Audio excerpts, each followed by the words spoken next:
ডান দিক থেকে সুইচ করেছে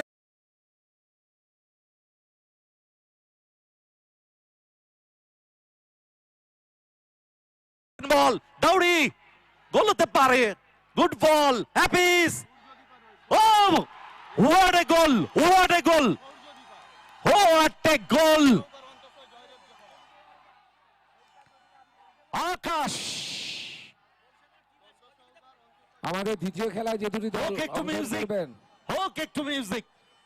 তারা হলেন সূর্যাদীপ ব্রিকফিল্ড, মহিষাদল মামনি আসিয়ানা গ্রুপ হলদিয়া। আপনারা অতি সত্তর টিম লিস্ট নিয়ে এখানে আপনাদের উপস্থিতি জানান, আর আপনাদের International। প্লেয়ারদের অতি সত্তর প্রস্তুত করে রাখুন। এই খেলা শেষ হওয়ার সঙ্গে সঙ্গে দ্বিতীয় খেলা শুরু হবে। আপনারা টিম লিস্ট এক্ষুনি আমাদের মঞ্চের সামনে অফিসিয়ালের কাছে জমা দিন। সূর্যাদীপা ব্রিকফিল্ড, মহিষাদল মামনি আসিয়ানা গ্রুপ হলদিয়া, আপনাদের দল প্রস্তুত করুন এবং টিম লিস্ট জমা দিন আমাদের এখানে। আমরা এই খেলা শেষ হওয়ার সঙ্গে সঙ্গে বন্ধ করুন, মিউজিক বন্ধ করুন। যখন গোলটা